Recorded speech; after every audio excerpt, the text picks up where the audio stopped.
Welcome to the history. Welcome to the culture. Welcome to community that dreams and achieve. Living in change for better tomorrow. Welcome to the Eunice Malath Show. Hello, boys and girls, ladies and gentlemen. Welcome to the Eunice Malath Show. I'm your host, Eunice Malath. We thank you for tuning in for another episode of the Eunice Malath Show. Now, today we have an exciting program lined up for you.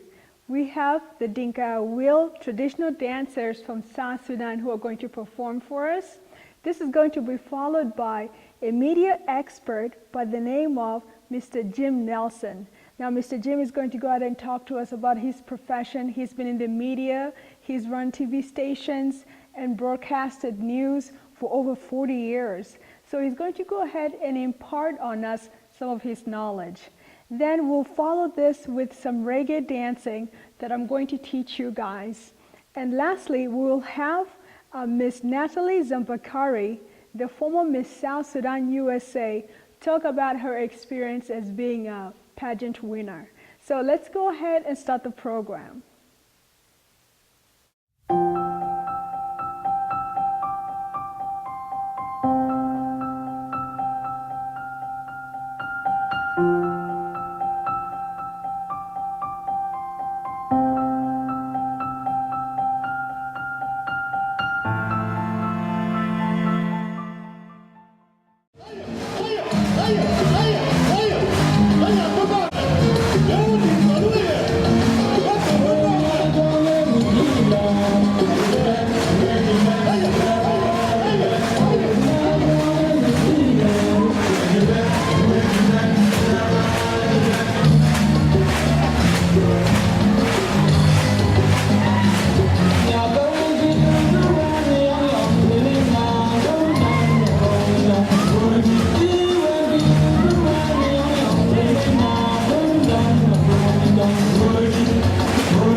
Did you enjoy the Dinka Wheel dancers?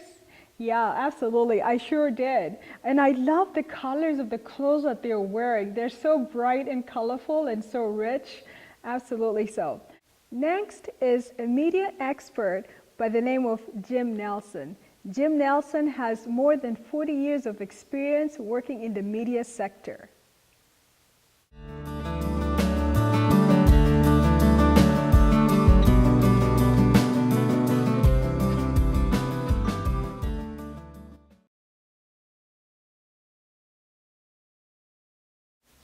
Hello, I'm Jim Nelson, and currently I hold a position as the station manager for the new public access station in Omaha, Nebraska, KPAO. And I want to tell you a little bit of how I got here. I'm originally from Texas, San Antonio to be exactly, and my dad was in the military, and so that's how I got to Nebraska. How I got into media was interesting. I was in college, and I was on my way to law school, and I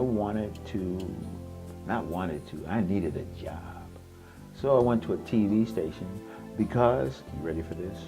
I owned a TV. Now, in normal situations, that's not going to get you very far. But being young and impressionable, and at the same time being somewhat naive, I thought it would work. Went to a TV station, talked to the general manager, and just so happens that the general manager had a son who was getting ready to go to law school, so we had that in common. And when it came time to make a decision about me working there, he asked me a question that I don't know if it was normal or what. He asked me, and I remember like it was yesterday, would I sweep floors? Now I'm at a television station, and I'm saying to myself, I don't know what the jobs are. All I know is I own a TV, I needed a job, and so I thought I'd go to a television station. I got the job. I didn't have to sweep any floors, but while I was working at the television station, I was also taking law classes. And in the process of taking these classes and working at a television station, one thing stood out. I remember in class, we always talked about how the laws are made. And naturally, the answer would be laws are made by the people. Well, what or who influences the people? And as it been then and today, people are influenced by media. Taking the class was one thing, but working in the media at the same time, I actually saw it happen. Well, my first reaction was, that's true. I need to either look at a different form of law, or change my major. I changed my major, stayed in the business. I've been in the business ever since, and this is shortly after college. So how I got into it, that was the normal way. How I was influenced by it prior to getting into it. As a young person, things happen to you in your life, or you're exposed to things, and those things are pretty much the seeds that are planted. Well, I didn't realize that my mother, the entrepreneur that she was, had a film camera, 16 millimeter. I remember the kind that you had to put in and you had to wind up, and it didn't do any sound, so I wasn't, involved with any sound. I was primarily involved with the pictures. She taught me how to do that at a very young age, especially we'd go visit relatives and she'd have her camera. And not only did she have the camera, but she had the projector as well. So it was my job at family gatherings to shoot the pictures, the film, and we'd go get it processed and come back and thread it on the projector. You growing up, you're still trying to do that kid stuff. And that sort of stuck with me, but it wasn't a big part of me. Not until later on, when I realized that it wasn't that much foreign to me, but there was that seed that had sprouted in me that gave me the curiosity to take it further. Now, what have I done in this field? I've done it all. I've been to foreign countries and shot video. I've worked at every television station in this city. And I think I might be the only one now that we have the public access channel. But when I was active in a different capacity than I am now, one of the things I did was direct the news. The news is a very integral part of our society. Unfortunately, the news has a tendency to be more on the negative side. Well, as a director of the news, my job was not to create it. My job was to present it as it was given to me in the form of information, technical information. which cameras to take, when to bring the mics on, what graphics were part of it, what tapes to roll. That really opened my eyes to all the elements that are part of any production. But the biggest thing it did was I realized I was no different than any viewer out there. We are influenced by what we see. The news has a tendency to be negative, and therefore you get some very negative vibes about other folks. After doing this for 20 years, and I'm saying I needed therapy or anything, but you do need to get a balance. Fortunately, where I was directing, I also had the opportunity to create a program called Common Ground, which I in turn sort of looked at it as my therapy. The rule of the show was no negatives. The thing that I learned is that media is very powerful, and you can buy a camera and shoot what you want to shoot, and that's great. But now with the technology being the way it is, there is so much more that we never even thought about. And especially when you decide that you're watching something and I can do that too. Well, you don't know, but what you're looking at involves a lot of people. There are a lot of positions that you might not even be aware of behind the scenes, because all you see is what's in front of the camera or what is presented to you. Well, what is presented to you takes a lot of folks to make it happen. There's set directors, there's gaffers, there's camera operators, there's audio engineers, there's directors, there's floor directors, there's makeup people, there's crafts people. It's a big industry. Good example is look at the movies. There's a lot involved in a 2-hour movie, and there's a lot of money involved in making that movie as well. So as a career choice, what I tell people, this industry is the only industry that touches all industries. So if you're a young person and you're not quite sure what it is you want to do, you might look at somehow getting a position in a television station, in a public access station, or maybe just someone you might know who's doing something with media. Something about walking into a room with a camera that everybody looks, they stop, and they wonder, well, what is that camera here? Or what station are they from? And that camera is sort of like a key. It opens a lot of doors that you might not even realize that are there to even be open. So for me, doors are still being open. I'm still learning. The next segment is Health Matters. We're going to go ahead and do some reggae dancing. Now with me, I love dancing to dance hall. So this is right up my alley. Whenever music is playing anywhere, it doesn't matter where I am, if it's at work or if it's at home or if it's a social gathering, I have to dance. You know, I cannot just let music go by without me at least shaking a part of my body. So here we go with the Health Matters.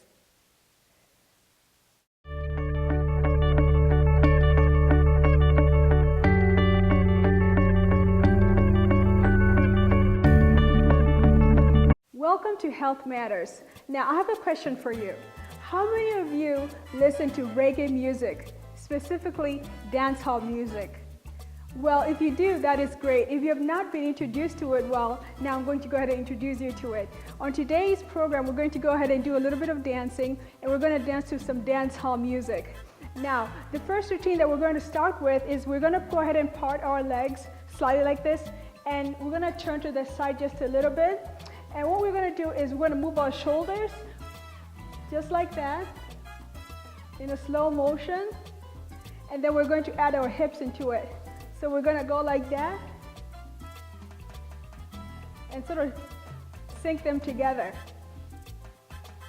So it's like we're going down, down, we're moving our hips as well, just like that. Now this is our first routine. Our second routine will require us to go ahead and stand with our legs parted, facing forward. Now, as we're facing forward, we're going to bend our knees slightly, and then we're going to move our pelvic area. Just like that. We're going to move it in a circular motion. This is our second routine. All right, very good. Now, with our third routine, this is what we're going to do. We're going to go ahead and walk in this manner. With our legs up, we're gonna walk, and then we're gonna move our hands forward and back, alternating. Just like soldiers, we're just gonna walk, we're marching, marching, marching. Exactly, we're exerting a lot of energy and force into this move. Now this is our third move. Now with our fourth move, we're gonna move our leg.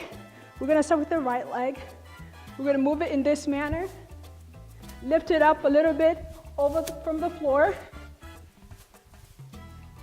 Lift it up just slightly. And we're going to hit the floor twice with our leg. And as we're doing that, you can see I am moving my hand in the opposite direction. So this is our fourth move. Next move, we're going to go ahead and take one leg, twist it, bring it back.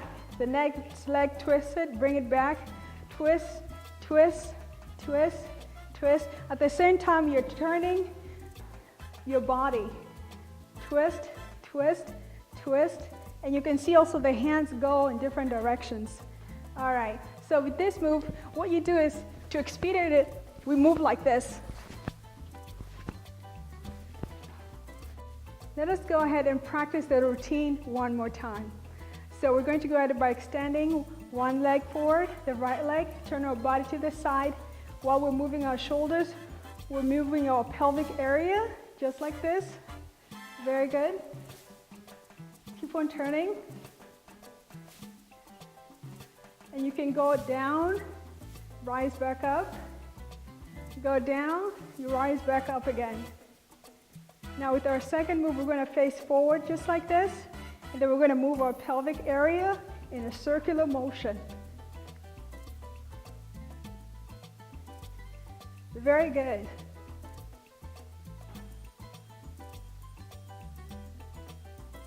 All right, now that is our second move. With our third move, we're going to walk like we're walking like soldiers, just like this. With our hands extended forward, alternating, we're walking like soldiers. And we're putting a lot of energy into the movement.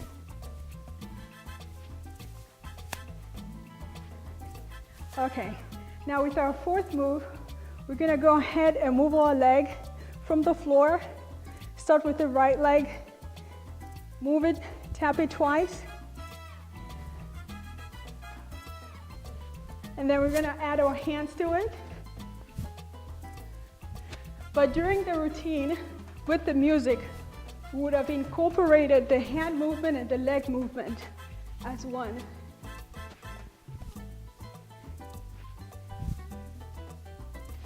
Now, to our final routine. With our final routine, remember we twist our one leg forward as we move it, just like that, but we're not gonna go slowly.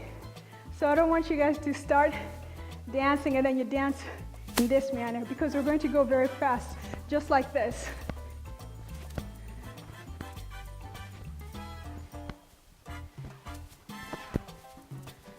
All right, very good. Now let's go ahead and start the music with our routine. Some more for know about people sitting here.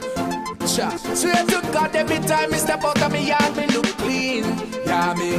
Cologne I beat them from out of my me have proper hygiene. Yeah, me. Yeah, look how the y'all them a rock and come in. Yeah, me. Whether you're cheap and clean. Frost, yo, me clothes off. Yo, me car off. Frost, me shoes off. Inna me house off. Yo, me fresh with. Catch the new dance. Catch the new dance. Yeah. Snap back on me clean haircut when me stepping out the club. Them show love. We are buying over for the girl them and then they sit to the tubs. Them show love. We a full shy myself, and the girl them a wine me and them a rub a dub. Them show love, come me fly like a dove. Fast, yo me clothes up, yo me car up, fast me shoes up, inna me house up, yo me fresh with, catch the new dance, catch the new dance. Natalie Zambakari is a former Miss South Sudan 2008-2009. She won in Atlanta, Georgia when we had the pageant there. And she's just an inspiring young lady from South Sudan. And she's going to go ahead and talk to us about her experience as being a winner and what her hopes are. Now this video was recorded a while back, but it still has a great level of relevance right now. So here we go with Miss Natalie Zambakari.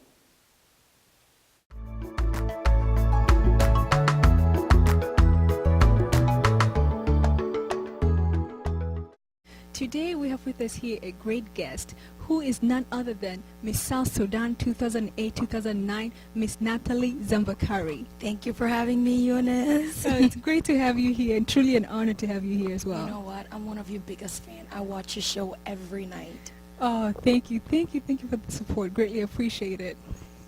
Yes, can you please tell us a little bit about yourself? All right, my name is Natalie Zambakari. I am 21 years old, and I'm the current Miss South Sudan 2008-2009. My family moved to Phoenix, Arizona 6.5 years ago, and I'm currently getting my bachelor's degree at Grand Canyon University in Phoenix, Arizona, and so I'm going to be walking in May, and taking a year off to do some research, go back to Africa, just go back to South Sudan, just give back to my community, and after that, planning on enrolling into a medical school, hopefully here in Arizona. So that's pretty much about me. That's great. That is great. Yes, can you please tell us what made you decide to go into the Miss South Sudan Beauty Pageant and compete in it? All right, actually, this is a funny story. I was going to school in California, and one day my mom called me. She's like, Natalie, I've heard of this pageant, and it's called Miss South Sudan. You know, it's for a great cause. I think you should really compete. At first, I was really skeptical because my view of pageants were, it's just girls walking in pretty dresses and faking it on stage.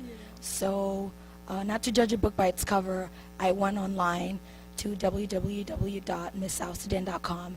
I read about their mission and value, and I really thought about it. I considered it, and I registered for Miss South Sudan. I didn't tell my mom whatsoever. I went to Atlanta. My mom still did not know. Really? Yes, and when I won the pageant, the day of the pageant, my sister told my mom. She didn't believe her. Are you serious? Yes, so when I called my mom and told her, she was screaming on the phone like, oh my God, can I believe you won? So it was a surprise to my mom, and without her, I don't think I would have competed in the pageant at all. Oh, wow, that's great. Now, as Miss South Sudan, what have you been able to do within our community here? Wow, among the community in Arizona, I've been really, really busy. One of the things that I've been doing is I've been going to the Lost Boys Center here and volunteering and just tutoring, some of the boys in English or math. And I have a few events that I'm planning in March and April. So the events, one of them is geared towards the youth. And what I'm going to do is have a pool party and just talk to the girls about Miss South Sudan and how important education is. And the other event that I have is for our mother, because they've given so much. I mean, my mom is a single mom and she has 2 jobs just to support us through school. So I'm going to have, just a give back dinner to all the moms, just to, thank them for all the great job that they've been doing. And so far, that's my plan for Arizona. Oh, that's great. And how about the whole of the U.S.? Do you have any plans for them? Actually, I do. I have an organization that I'm starting called BNB. It stands for Beauty and Brain. And the organization mission and value is to just promote education, to the Sudanese community in U.S. as well as back home, because we're pretty girls in South Sudan, but we're pretty girls with brain.